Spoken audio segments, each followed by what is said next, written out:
Good evening, everybody, and welcome to tonight's webinar on goal setting, the Millionaire's #1 tool. My name is Kristen Tabar. I am a real estate advisor here with Marshall Reddick Real Estate. If you guys could all just take a quick second and let us know that you can hear the audio okay tonight. We want to make sure that everybody can hear everything. If my husband's on, he'll probably tell me I sound better on mute, so I just want to acknowledge his comedic talents. So tonight we're going to talk about goal setting. You know, everybody sets goals in their lives, whether they be personal, maybe financial. Everybody has business goals. So tonight we're going to talk about how to make a plan and how to make sure that you're on the right course to achieve the goals that you're setting for yourself.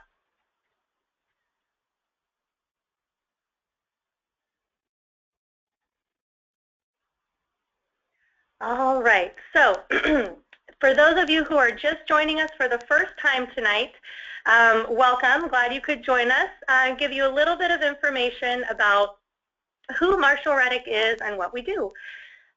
We're here to simplify the process of buying real estate and making it easy for you guys.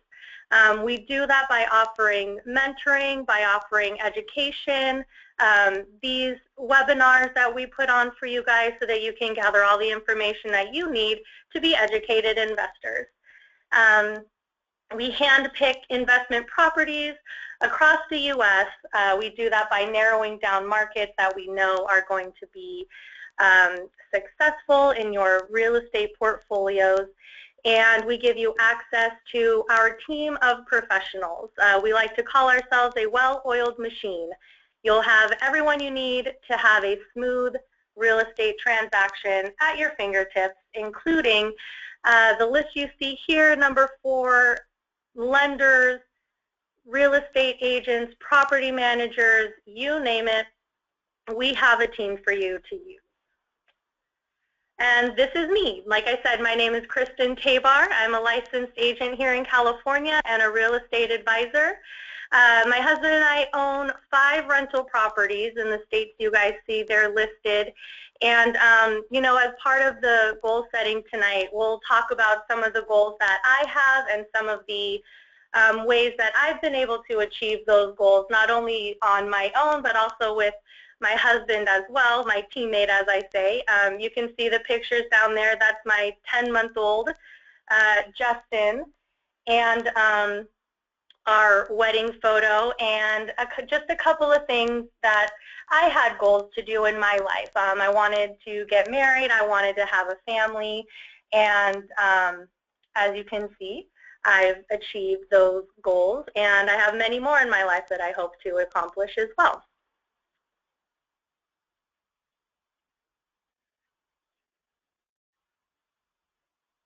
Sorry about that, technical difficulty. All right, so let's jump right into why you guys are all here tonight. Goal setting. We want to set goals because if we don't have goals, then we are destined to work for those who do. If you don't set your own goals and you're not constantly working to accomplish those goals, then all you're doing is you're going to float through life and you're going to help other people achieve their goals, and you're kind of going to float around with no direction. Goals are what we set that we can attain to accomplish our dreams. And we accomplish those dreams by setting concrete building blocks in order to get there. Even as businesses have goals, their financial goals, their sales numbers that they want to hit. So this year, Marshall Reddick wants to help 100 new members acquire their first investment property. That's a huge goal for us, and you guys that have hopped on tonight, you're the people that we want to help. We want to help everybody who wants to achieve that goal, be able to use our resources and use our team to help you get there.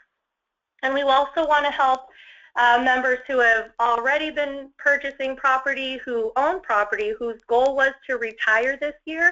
We want to help make sure that they've achieved that goal as well.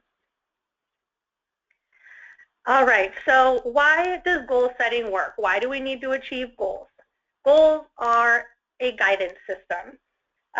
So think about a huge ship in the middle of the ocean. They're following coordinates, they have a navigator, they know where they're going. Now take that ship's rudder away. Now you have a giant ship in the middle of the ocean being tossed around by the currents with no direction, with plenty of power and plenty of capability, but no direction. Where's that ship going to end up? We don't know. Probably not where they want to go, though. So when we're thinking about our goals, we want to use the resources that we have and use the tools around us to help make those goals reality.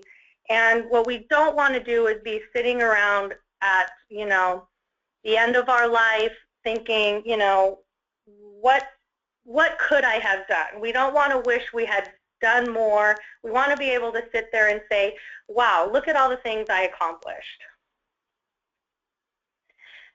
Goals harness your energies into constructive activities. What does that mean? If we don't have goals, we take a long time to get nowhere.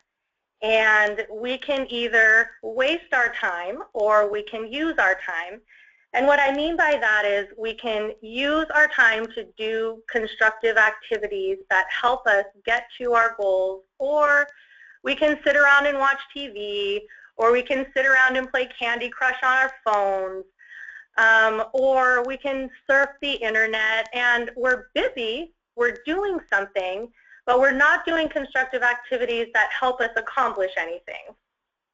So we want to take that energy, take that thought process, and set your phone down and look at what you want to achieve and set up a plan to get there. We want to unleash our creative energy. So when we have goals, we need less sleep because our subconscious process is working harder to solve problems, and we're coming up with creative ways to achieve the goals that we've set for ourselves. We're not wasting that time on what I like to call mishmash, just stuff in the universe. And if we spend a lot of time just being busy, not doing anything, not working towards anything, then our creative brain doesn't need to do anything, and then it gets lazy, and then those are the people who sleep for 10 hours and then wake up and they're still exhausted. I'm sure some of you know those people. They jump up in the morning, they're really excited to go out and be productive and do stuff with their life, and they maybe don't need a lot of sleep, they're always kind of bouncing around, have a ton of energy. These are the kind of people that have goals, that are motivated, that get up every morning and look forward to doing something and accomplishing something. You want to have that subconscious process working for you, because you can tap into things that you've learned throughout the course of your life. I'm 32 years old, and when I'm conscious, I don't remember everything from all those years, but my subconscious mind, when I sleep, digs into that and starts pulling from all those experiences from my entire life to help me be creative when I'm trying to figure out how I'm going to achieve the goals that I've set. All right, goals help you deal with setbacks. Setbacks and hurdles that we have to get over. These things actually help us accomplish our goals, and I'll tell you why. Because humans learn by trial and error. We can't learn that we've done something wrong if we don't try it and fail. And on that same token, we don't know how to do something right unless we've tried it and failed. For example, you guys saw the picture of my 10-month-old. He's crawling all over the place. He's pulling himself up on tables and couches and chairs, and he wants to crawl on the tile and crawl on the floor and do all these kinds of things that I look and I think, eek, I hope he doesn't hurt himself. Well, if I don't give him the opportunity, he's not going to learn how to do it. think about how we learn to walk. Those of you on the call right now who are parents yourselves, if you have toddlers, you've seen them get up and try to take a few steps and fall, and get up and take a few steps and fall, and they do this hundreds of times. But then they get it, and they know how, and now they walk for the rest of their lives. So if we remove risk and we remove setbacks, then ultimately we remove our success as well. And there's going to be challenges and there's going to be failures, but we need to make sure that we take those failures and those setbacks and those hurdles and use those to our advantage and learn from them. And not let fear stop us from trying and falling and getting back up again. Goals enable you to overcome procrastination. So what do we mean by that? Goals enable you to overcome procrastination. A lot of people set goals and then they don't do it. It's easy to say, I want to lose weight, or I want to go to the gym tonight. A lot of people say those things. They say those things on a daily basis, and then they don't do it. And it's very obvious whether or not you've accomplished your goal when you set one, when you write it down, when you are striving to accomplish something. If you have something that's measurable, you know if you've achieved it or not. Some people don't set goals because they're afraid they won't achieve their goal. So if you're afraid that you're not going to achieve a goal and you never set one, then you turn into the big ship in the middle of the ocean that's floating around aimlessly, and you might be busy, you might be candy crushing, or you might be sitting on your couch watching TV and catching up on your shows, but you haven't accomplished anything. So procrastinating only prolongs this time that you're not doing anything productive. So we need to set goals, and we can't let fear get in the way of letting us achieve them. Goals are a source of happiness. How many of you, I won't ask you to show of hands because I can't see you anyways, but how many of you have goals that you've accomplished and have a sense of happiness after you've done that? You have a sense of accomplishment and pride, and you're proud of yourself because you set a goal and you stuck to it. How does that make you feel personally? Think of something that you've done recently. Anyone who's newly married, anyone like myself who's a new parent, think of how you felt that day. And imagine being able to feel like that every day or every week, every month, being able to feel that sense of, wow, look at what I did and look at what I was able to accomplish, simply by writing down what your goals are, looking at them every day, and making sure that you are taking steps to achieve those goals in a constructive way.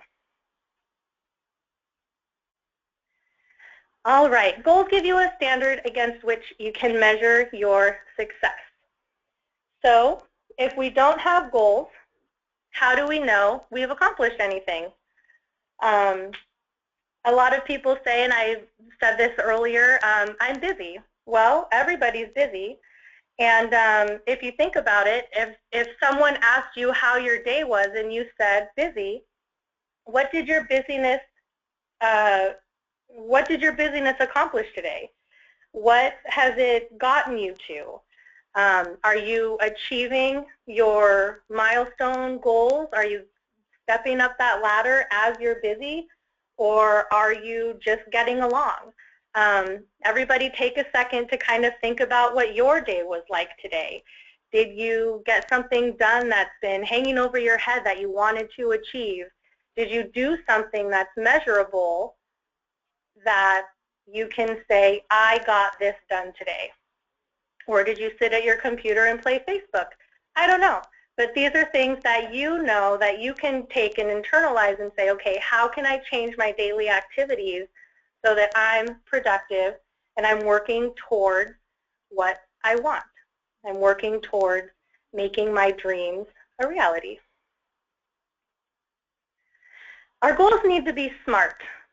And here's a great acronym for you to remember. They need to be specific and strategic.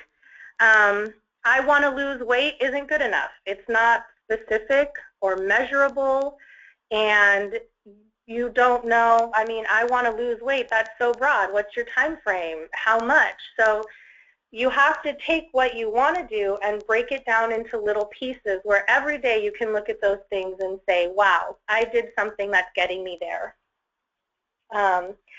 Same thing for you investors on the line. I want to buy a lot of property.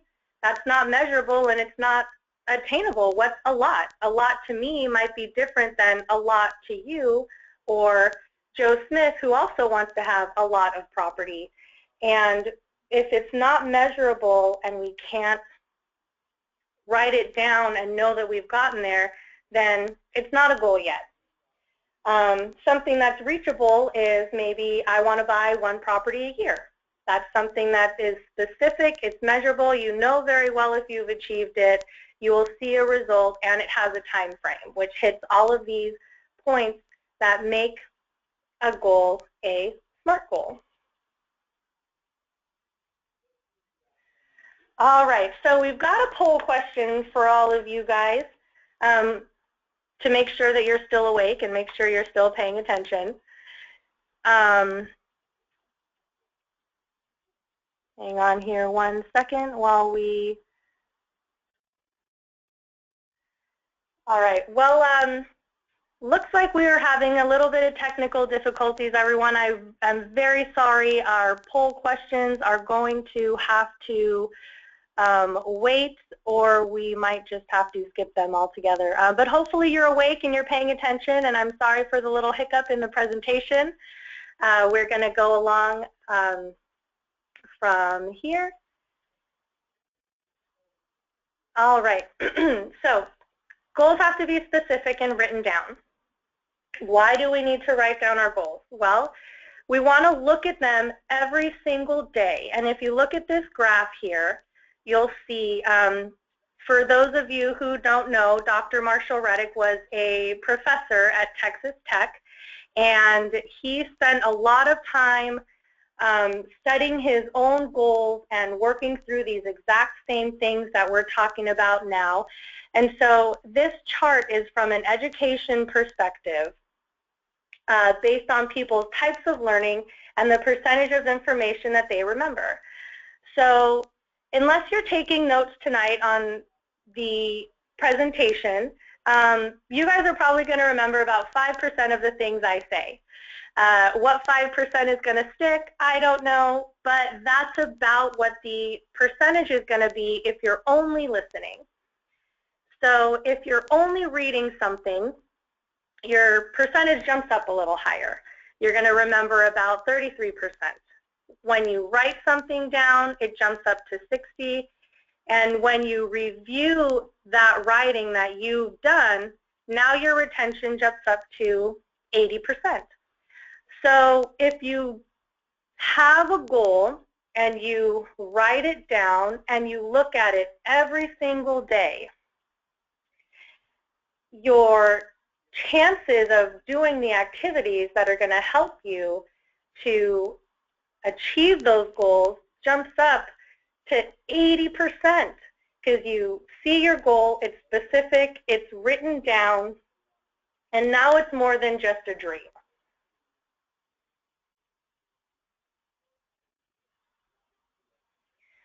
Goals must be measurable and reachable. So you have to be able to measure your success, and you have to know whether or not you've gotten there. As I used in the example before, I want to buy one property per year. That's measurable, and you know if you reach it.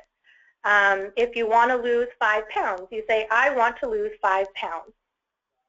You can measure those 5 pounds with a scale, and you know that you've gotten there. And you need a plan. Do I have a plan to get to my goals? One thing that Dr. Reddick always did was he found a mentor. He had a goal. He found someone who had done it before, and he asked that person to mentor them, to mentor him. So he spoke with them in great depth. They shared their plan. He was able to take that plan and put it into action so that he could set a measurable goal, and he had a plan so that he could reach it. And you know very well when you've reached your goal or not. Goals should serve the greater good and result in a sense of mutual well-being. What does that mean? Well, your goal should have some good for not only you but for others. And an example of this is a tithing at church. They say 10% of your salary. So is it easier to tithe when you're poor? Is it easier to tithe when you're rich? The jury's out. Think about that. But the point is that if your goal is to tithe and 10% is your goal, it's measurable, you know if you've done it, and you know if you've reached that goal.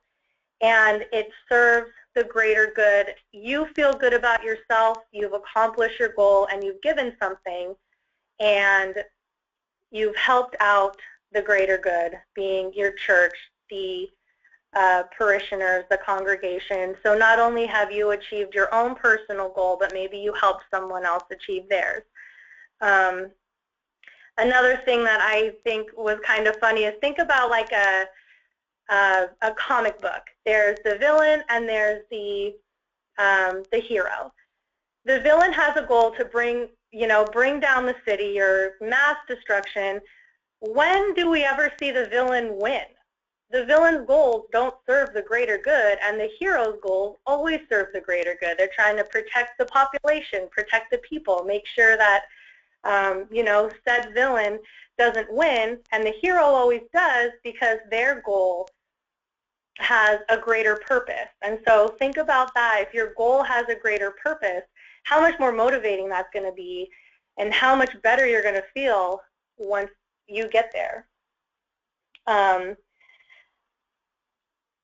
A successful company helps its clients. They aim to help and serve their clients. And when Dr. Reddick started this company, for example, he started to help others achieve financial independence and help them achieve their financial goals and their real estate goals by helping them invest in property, helping them establish a plan to purchase properties and be able to retire financially free. Goals must have a time frame. Well, why? Because if you don't have a deadline, nothing will get accomplished. Right there in the middle in bold writing. When do you want to start? When do you plan to be finished? What steps are you going to take along the way? This ties right back into your goals having to be measurable and achievable, and building those blocks on the way to get there. If I say I want to buy a property, same example I gave earlier, well, perfect, I want to buy a property. When? When am I going to start looking at property? When am I going to talk to a lender to see if I can even afford to buy a property? When do I want to make sure that my transaction is finished and I actually own a property and I start collecting rent? These are all things that have very specific time frames, and without that time frame, this kind of ties back to not the procrastination and not setting a goal because you're afraid you won't achieve it. If you just say, I want to buy property, but you never have a time frame, then you can never fail. And so we need to have time frames, and we need to know. But on the other side, you can't win either. You can't succeed if you don't have a deadline. So we need to make sure that our goals are very specific, not only in what we want to accomplish, but what that time frame looks like. Goals must have a strategy for implementation. So that's just a fancy sentence for having a plan. You need to have a plan to achieve your goals. If your plan is to buy one property by December 31st, 2016, your plan might be how much you're going to save on a monthly basis, what month you're going to have your savings ready, when you are going to start looking, when you're going to start researching markets, when you're going to call me and talk to me and tell me you have a plan to purchase property. These are all things that go into that strategy and go into that plan so that you can work towards accomplishing your goal. Same thing, I use weight loss a lot in my examples because any of you new moms out there know it's very difficult after you gain 45 pounds while you're pregnant to drop that weight. So if I just say to myself, I want to lose my baby weight, well, when? What's my plan? Am I going to change my diet? Am I going to exercise? What am I going to do to get there? If I don't have a strategy, then I fall into that category of people who say they want to do something and never make it come to life. All right, so what is a dream sheet? When we do this presentation live, we hand everyone a blank piece of paper and we tell them that this is going to be the most valuable piece of paper that they've ever had in their entire life. And we ask people to write down their dreams. And if you guys have blank pieces of paper in front of you right now and you want to go ahead and grab that and grab a pen and just start jotting down what you want to accomplish. What are your dreams? Do you want to travel the world? Do you want to play golf every day? Do you want to sit on the couch and watch reality TV? What are your dreams? Do you want to be a millionaire? You want to write down everything, anything that you've ever thought of, everything that you want. And it can be pictures, it can be words, just anything that comes to you. And I encourage all of you to make that dream sheet and see what you can come up with. What is it that you dream about? What is it that you want in life? So this, to give you an example, is Dr. Marshall Reddick's first dream sheet that he made in 1968. And he made this dream sheet after attending a one-week seminar that was put on by Ross Perot. Some of you on this call might recognize that name. Some who are a little younger might not. But I'll give you a little bit of a story here. Dr. Marshall Reddick, as I mentioned, was a teacher at Texas Tech, and he was asked to introduce a guest speaker back when he was an assistant professor. And they asked him to introduce a guest speaker to the student body of about 60,000 students. And he introduces Ross Perot, and he gave a presentation to the students on this very topic.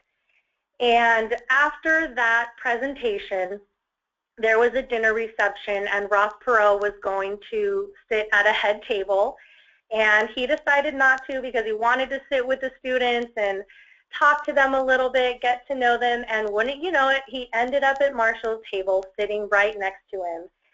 And Marshall asked him what he attributes his success to, and at the time he was the most successful salesperson at IBM, and he said that IBM's Management by Objective program is what he attributed all his success to. And basically he learned to set goals, he learned how to put a strategy in place, and he learned to make his goals attainable, how to measure them, and didn't hold back. He wasn't afraid of failure, and he turned that into the success that he had. And so Marshall attended his seminar for a week, and now Marshall Reddick attributes all his success to that goal-setting seminar and to being able to take all of those things and turn it into this dream sheet, and then using this very dream sheet to build the blocks that he needed to accomplish those goals. And I actually had the opportunity to sit down with him and talk about that, and they spent 4 hours working on this dream sheet, really digging into everything that they wanted, everything that they dreamed of, and anything that they wanted to accomplish. And most of the things on this list, Marshall Reddick was able to achieve by implementing the strategies that we've gone over thus far. Okay, so now we've talked about how to set goals, and we know the steps, and we know how to get there. How does that apply to real estate? How can we use that to help us accomplish those goals that we have for purchasing property? Some of the criteria we look at are on the screen here, and we use these to turn those into what kind of property you're looking for and how that's going to help you accomplish your goal. Are you looking for income or long-term wealth? Well, maybe you're like myself and you're in your early 30s and you're going to hold on to a property for 20 years and you have time for it to appreciate. Maybe you're in your early 60s and you're looking at retiring a little bit sooner and you're more interested in a property that's going to cash flow more quickly. So we take these criteria. When are you looking to retire? What is your real estate experience? How much risk are you willing to take? And we turn that into the criteria that we need to look at for a specific property that's going to help you achieve your real estate goals. All right, so as you saw, let's back up here a little bit. Down here at the bottom is our scale of property classes. Now, the criteria that you see listed above is going to fall right into these categories, and that's how we're going to determine what property class you're looking for. What your goal is, back up at number 1, are you looking at income? If you're income driven, then we're going to be looking at C-class properties where we're going to see more cash flow, lower purchase prices, and potentially higher rental amounts. If you're looking for long-term wealth, we are going to be looking at A-class properties as they have more of a probability for appreciation and a higher tenant quality. And what that means is you're going to be having more than likely a high-level, white-collar executive living in that property, taking a little bit better care of it, who can afford a little bit more rent in a better area. Your C-class tenant is going to be of a different kind of quality. However, like we mentioned before, this is where most of your cash flow is going to come from in higher amounts because of the difference in the purchase prices and the rental demand. So that's one very important factor that we look at when we're talking about what type of property you want to buy based on the goal that you have. So in layman's terms, an A-class property stands for appreciation. A, appreciation. Your cash flow may not be as much on a monthly basis as maybe a C-class property is, but your potential for that long-term wealth building is going to be higher. So someone such as myself might look at an A-class property, as I mentioned, because I have time to let that property grow in value, and in 20 or 25 years, I can capitalize on that equity. A B-class property, you're going to see a little bit of both. Not going to appreciate as much or as quickly as an A-class, may not have as much cash flow as a C-class, but it will give you a good combination if you're somewhere in the middle where you want to hold your property for several years, but you also want to experience some of that passive income monthly. And finally, C for cash flow. We're going to see the best cash flow on a monthly basis and cash-on-cash return in this type of property because there's going to be lower purchase prices and higher rental demand. And these are the types of properties that people generally look for when their goal is to really increase their income and they don't have as long to sit around and wait for the property itself to increase in value. They want to capitalize on the income now. I want to pause right here to let you guys know if you have questions and you haven't gotten an answer yet, we will be getting to those at the end of the presentation. We'll have some time for Q&A, and if we don't get to the questions that you have, we will definitely make sure to get to those after the presentation. So hang tight if you have questions. We have not forgotten about you guys. We just want to make sure that we get through all of the information in a timely fashion. All right, we already know we're having some difficulty with the poll, so I apologize for that. We're going to go ahead and skip right on through to the Reddick property rating. Again, I won't ask you for a show of hands because I can't see you, but I'm sure some of you have read the Reddick property rating. This is our publication and how we rate our properties so that you know as an investor looking on our website which property is going to be in the category that you've selected that's going to help you get to where you want to go. You can look at the property right away. It says A-class, and if you're that investor who's looking to build your long-term wealth and have that property appreciate, then you know right away looking at that property that it's an A-class and it's going to be one of those properties that you want to look at and investigate farther. If you have not read it yet, you can hop on our website and download the PDF for free and read it at your own pace in the comfort of your own home. Here's a couple of pages there. I mentioned you can find it on the website. It's on the Invest page, and it's also, if you go to the Learn tab, you can search for it under Reddick Property Rating and find it that way. It's about a 20-minute read, and it's very, very educational for both new investors and seasoned investors as a review, just to kind of get in there and refresh on what those property classes mean and why it's important.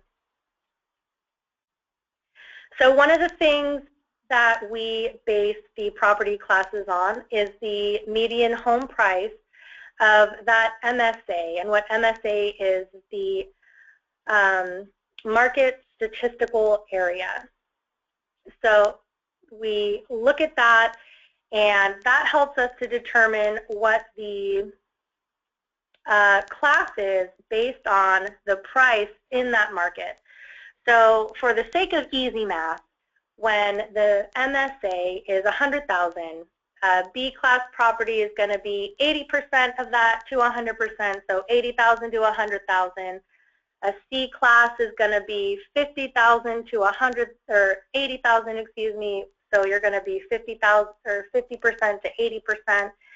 And those A classes are going to be over that purchase price at 100 to 130,000, or 100% to 130%. So I know that's a lot of numbers, and it's a lot easier to just look at the website and look for that little letter there, A, B, or C, but it is all explained in the ebook for those of you who want to do the research. I highly encourage it. Here's another breakdown of what I just was mentioning. You'll see the ranges on those property classes. And when we start getting up into luxury, or we start getting down into D class, that's where we kind of pull the reins, and we don't want to invest in those types of areas. When we get into luxury, these are typically people who can afford to purchase their own home, and so we don't see enough rental demand.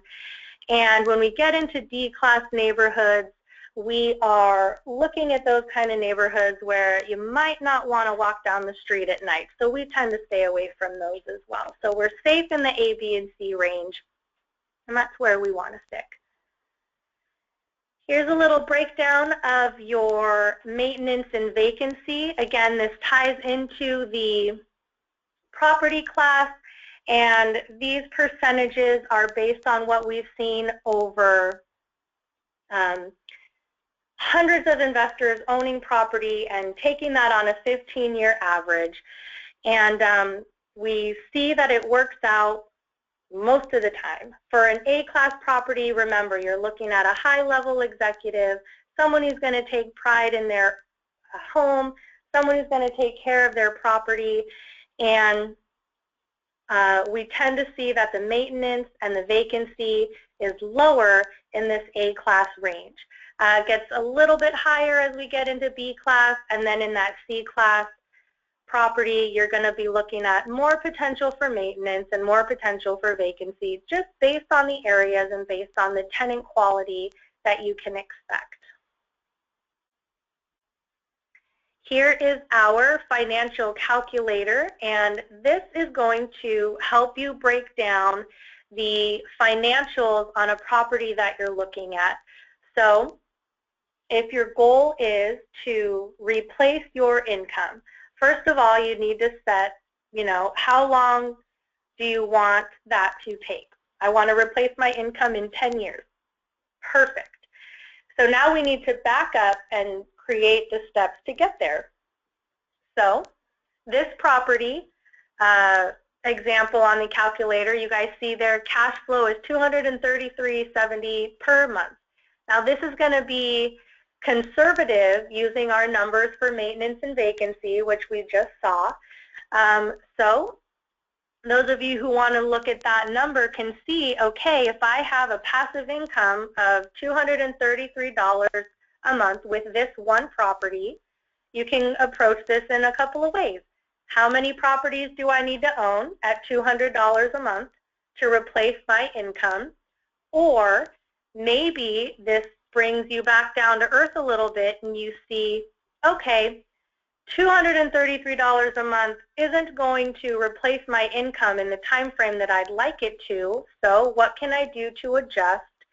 And maybe that's save more and buy more property. Maybe that's adjust your spending so that this income will be enough to pay your bills and allow you to live comfortably.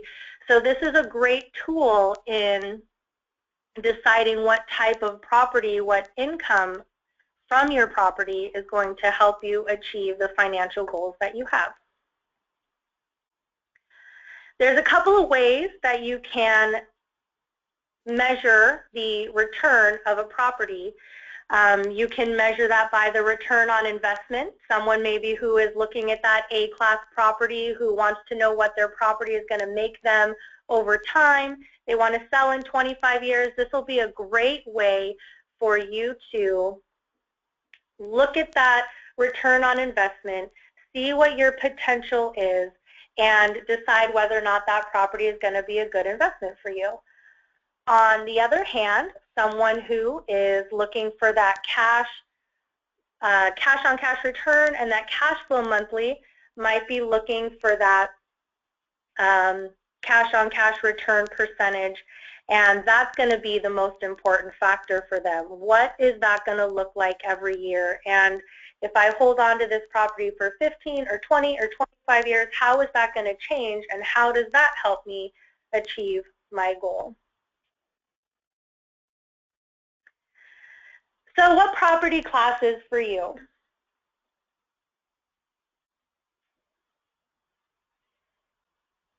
Sorry, I skipped forward there a little bit. The property class for you is going to be the one based on the criteria that we just covered. what is going to help you get to where you want to go. Is it an A class? Is it a B class? Is it a C class? And these are some of the things that I'm here to help you guys with, to talk about your goals, talk about what you want to accomplish, and help you decide on the market, the property class, and the property type that makes the most sense for you in terms of what you hope to accomplish financially, personally, and where you want to be and how that property is going to help you get there. So again, my name is Kristen.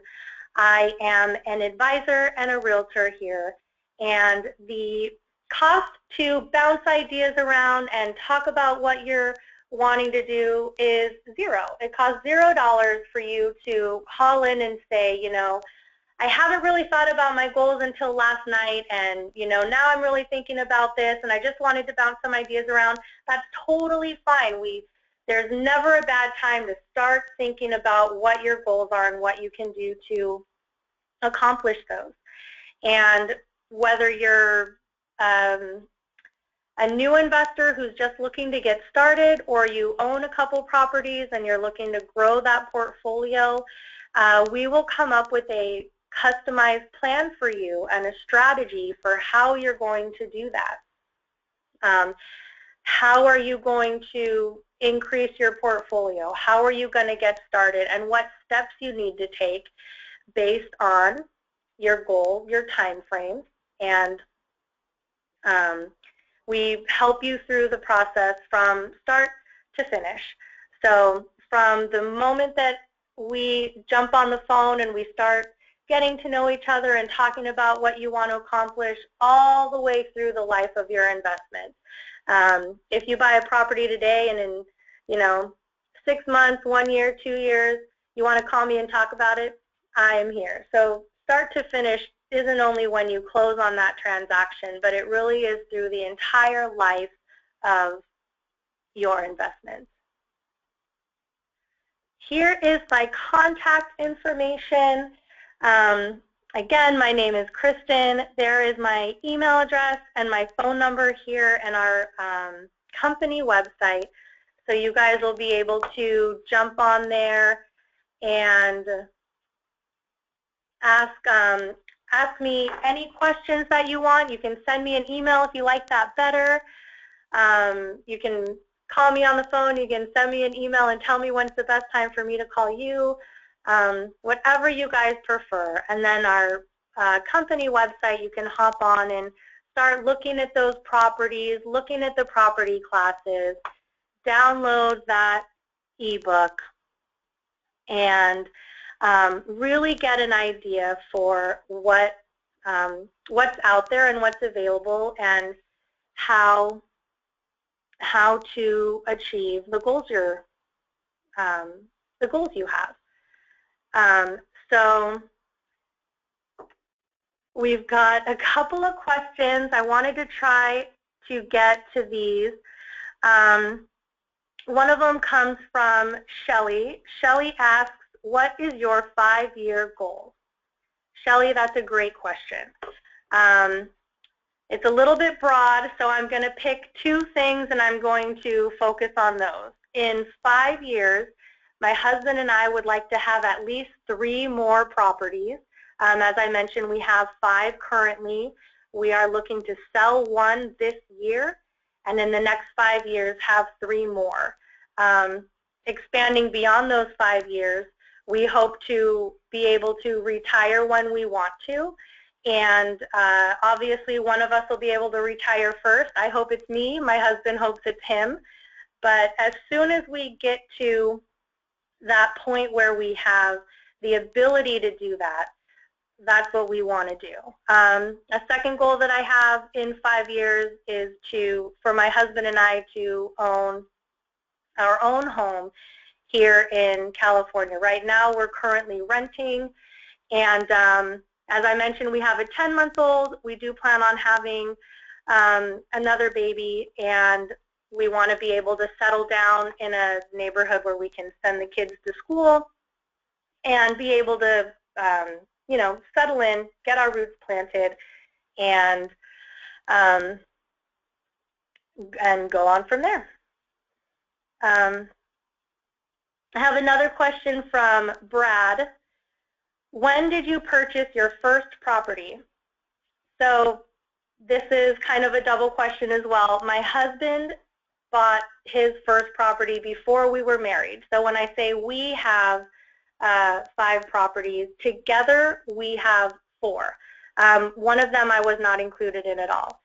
But the first one that I had involvement with was in 2011. So 5 years ago, and in that 5 years, we've been able to purchase 4.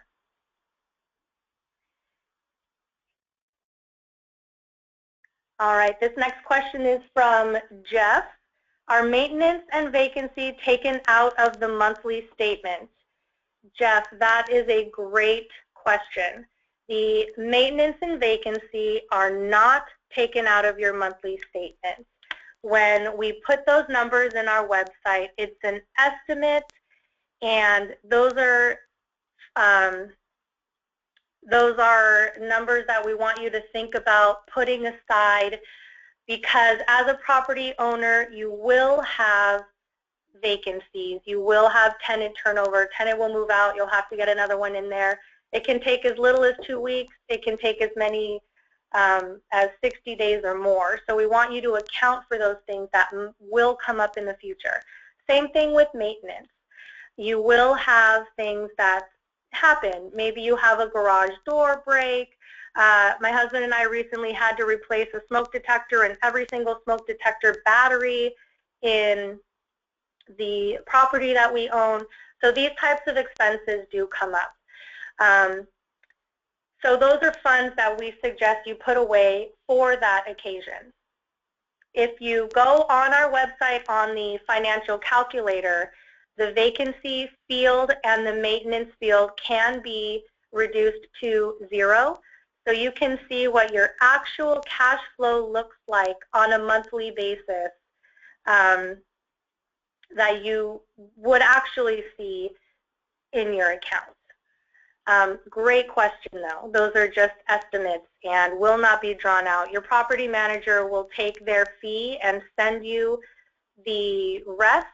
You'll pay your mortgage, and what's left is going to be your cash flow here. All right, I've got a question here from Joseph. What is the advantage of owning a home and renting it out while you are renting yourself? Great question, Joseph. The benefit for us is that we are able to purchase a rental property and 20% down of a property that costs $115,000, where we're going to borrow money and have somebody else pay that loan back for us while we're collecting a passive cash flow on a monthly basis, is something that helps us achieve our goals more quickly than saving and saving and saving and saving and having money to put 20% down on a home here in California that doesn't make us any additional income, where we're paying twice the amount of rent that we pay now, and our money isn't making the return monthly. Now in California, we do hope that that property will appreciate, and that will be what my husband and I do as well.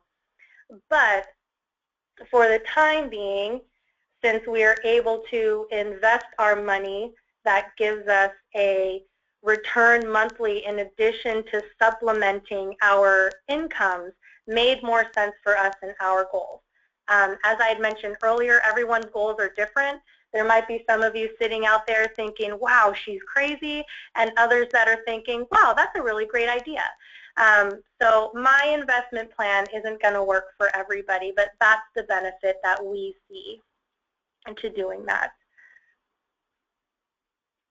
All right, and this is going to be the last question we take tonight, just because I want to make sure to get you guys out of here by 7:30. If you've got kids or family members you need to attend to tonight. This question comes from Jason, and he asks, how do we get started? You're going to get started by, first of all, you've already gotten started. You've gotten on this webinar tonight. You are wondering how to accomplish your goals, and now you have a step-by-step on what you can do to lay out a plan, set yourself up for success, and you know how to get there. Secondly, you can give me a call or shoot me an email, and the best way is to talk to somebody who's already done what you want to do. As I had mentioned earlier, Dr. Marshall Reddick, when he wanted to get started doing something, he always found a mentor. He always spoke to somebody who had already done what he wanted to do, and he was able to get advice, to bounce ideas around, and get guidance so that he knew that the strategy that he had in place and the steps that he was taking made sense. I'm happy to say that I practice what I preach. I believe that real estate is a wonderful investment, and as an investor myself, I am happy to mentor and advise everybody who wants to reach out and everybody who wants to just talk about what their goals are, talk about how to achieve those. And like I said, it's never too early. If you don't think you have enough money, if you don't think you are ready, goal isn't a goal until you write it down or tell somebody. Until then, it's just a dream. So I encourage all of you to write those goals down and turn those dreams into reality. And I absolutely hope to be a part of that process. I want to thank everybody for jumping on the webinar tonight. Like I said, if I didn't get to your question, I will make sure to do that and either give you a call or send you an email and talk about what your questions are. Again, thank you everybody, and have a wonderful rest of your Wednesday evening.